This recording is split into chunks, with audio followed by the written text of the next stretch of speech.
চাঁদপুরের মতলব দক্ষিণ উপজেলার নারায়ণপুর পৌরসভায় মিলছে না নাগরিক সেবা। ১.৫ বছর ধরে বন্ধ জরুরি অনলাইন সেবা।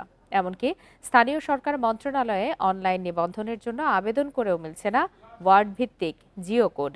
এসব জরুরি সেবা না পেয়ে চরম ভোগান্তিতে পৌরবাসী।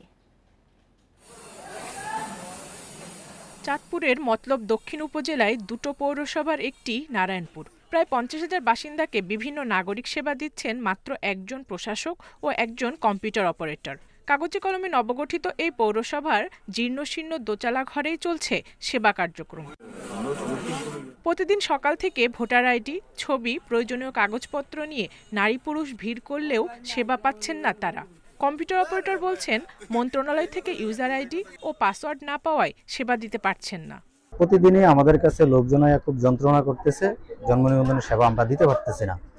আমাদের ইউজার পাসওয়ার্ড দিতে পারতেছে না মন্ত্রণালয় থেকে, সে বিধায় আমরা জন্ম নিবন্ধনের কার্যক্রম চালু করতে পারিনি। পৌরসভার ওয়ার্ড নাম্বারের গ্যাজেটের জন্য আবেদন করা হয়েছে স্থানীয় সরকার মন্ত্রণালয়ে। একাধিকবার যোগাযোগ করেও সাড়া মেলেনি বলে জানিয়েছেন উপজেলা নির্বাহী কর্মকর্তা।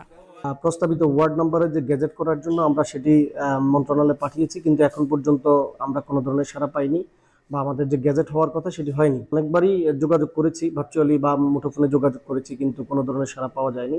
তবে ১.৫ বছর ধরে অনলাইনে সেবা না পাওয়ায় চরম ভোগান্তিতে পৌর বাসিন্দারা। জন্ম নিবন্ধন অনলাইন করতে পারি না, তারপর বাচ্চাদের টিকাও দিতে পারি না। জন্ম নিবন্ধন ছাড়া এখন তো টিকা দেয় না। ৬ মাসের থেকে আরম্ভ করছি আসা যাওয়া, কোনো মিল হইতেছে না। বাচ্চাদের জন্ম নিয়ন্ত্রণ না করতে পারলে তো স্কুলে ভর্তি করানো যায় না, লেখাপড়াও তো বন্ধ।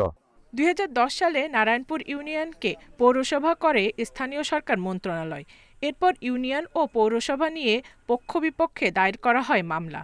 ২০২৩ সালে নারায়ণপুরকে পৌরসভার পক্ষে রায় দেয় হাইকোর্ট। Independent news.